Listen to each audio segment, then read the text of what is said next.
You are being controlled right now, and you don't even realize it. Not through chains, not through orders, but through simple, invisible moves. It's in the way a short silence makes you feel guilty, the way a smile lowers your defenses, the way someone says just enough for your mind to complete the thought on its own. This is how the smartest people shape your choices, not by forcing you, but by letting you walk into the decision yourself. They don't tell you what to do. They frame it in a way that makes you think it was always your idea. It feels harmless, it feels smooth, and that's why it works. Think about it. Have you ever said yes to something only to wonder later why you agreed so quickly? Have you ever changed your mind without knowing what really changed it? You weren't pushed, you were guided. That's the power most people never notice. So ask yourself, are you really making your own decisions, or are you just choosing from the options someone else prepared for you?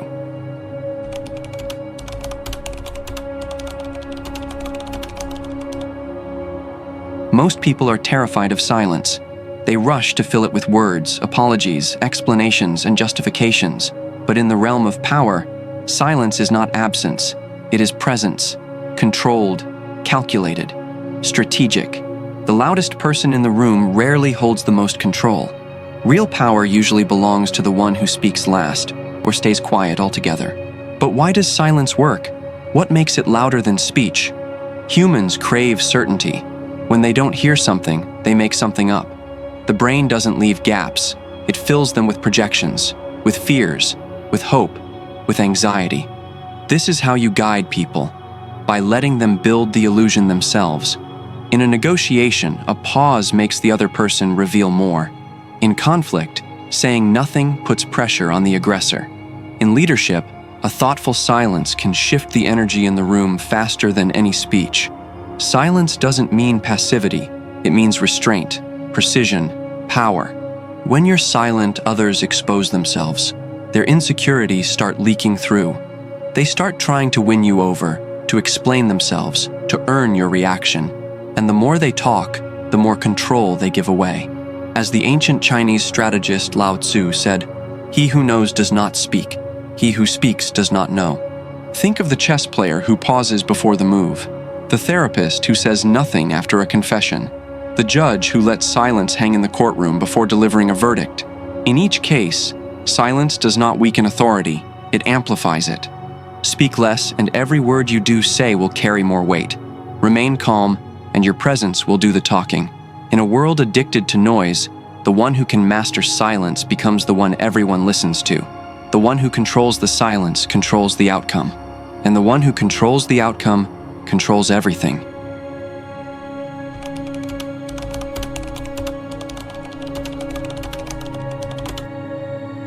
Control isn't loud.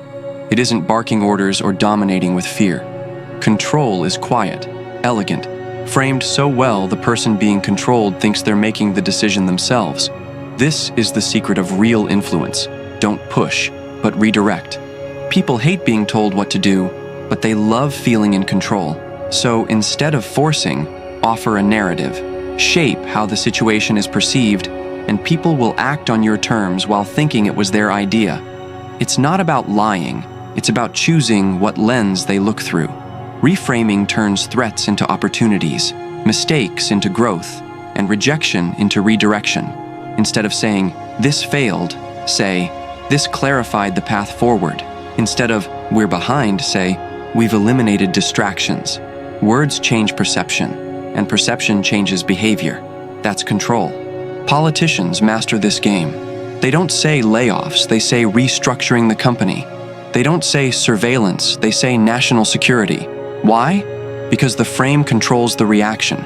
This is why great leaders and manipulators don't argue facts. They argue definitions. Control the label and you control the logic that follows. Orwell understood this when he wrote, "Who controls the past controls the future. Who controls the present controls the past." It's not just about information, it's about the framing of information. Even in simple moments, framing changes everything. A compliment framed as a question sparks curiosity. A disagreement framed as a reflection invites openness. An instruction framed as a story becomes advice people want to follow. Your goal isn't to overpower others. It is to build a path so compelling that they walk down it by choice. When you master framing, you no longer need to convince. You guide perception, and the rest happens automatically. Control isn't taken. It's constructed in the mind of the person you're trying to reach. Frame the narrative, and the outcome follows.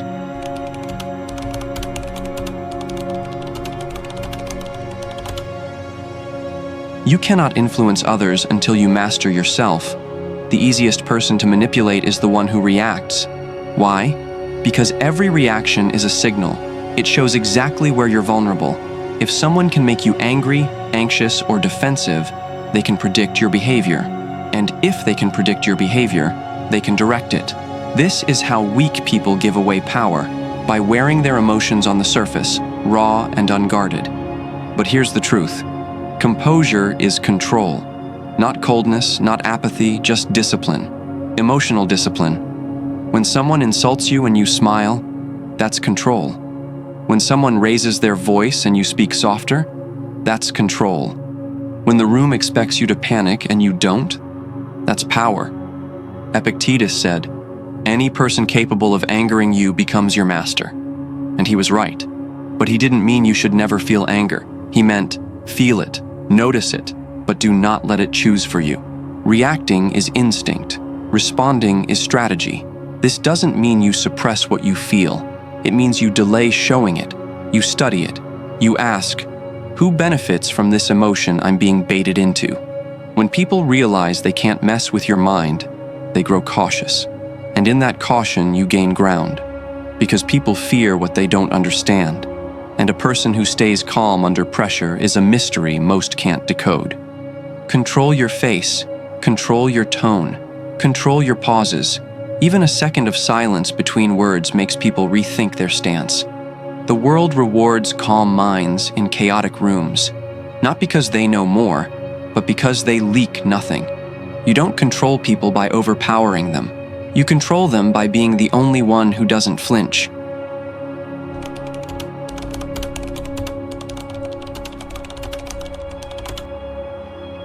Real power doesn't announce itself. It doesn't need applause, titles, or credit. True authority is silent, and that's exactly why it's terrifying. Think about the people who shaped your life the most. Not the loudest ones. Not the ones who barked commands or demanded attention.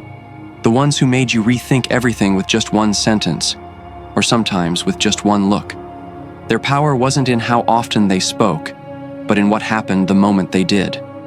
Invisible authority is a psychological force. It rewires the room without asking permission. It's the calm presence that others feel compelled to adjust to, even if they can't explain why. This is why the most respected leaders speak less, because when they do speak, people listen. They don't act emotionally. They don't dominate through intimidation. They let others expose themselves first. They wait, observe, and pick their moment with surgical precision. Socrates called himself a gadfly, not because he shouted, but because he asked quiet questions that made empires tremble. Marcus Aurelius ruled an empire without ever raising his voice in history's records. And in every power dynamic, whether business, family, politics, or even friendship, the person who can remain composed while others scramble will always hold the hidden leash. Invisible authority comes from alignment. When your actions match your words and your words match your silence, people trust you, even if they don't like you. And trust is influence's greatest currency. But here's what most miss. To become this person, you must first stop needing to be seen. Needing to prove yourself is the biggest sign you haven't yet arrived. True strength doesn't seek the spotlight. It builds itself where no one is watching. Authority isn't declared. It's earned. Through restraint, through observation, and through being the one person who never flinches when the room catches fire. Be that person, and watch how the world begins to bend, not from fear, but from gravity.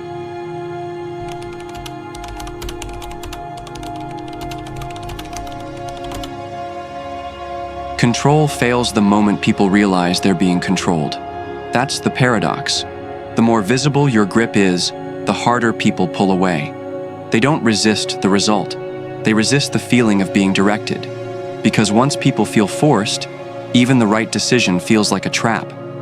True influence doesn't feel like pressure. It feels like intuition. It's not about forcing choices, it's about shaping desires.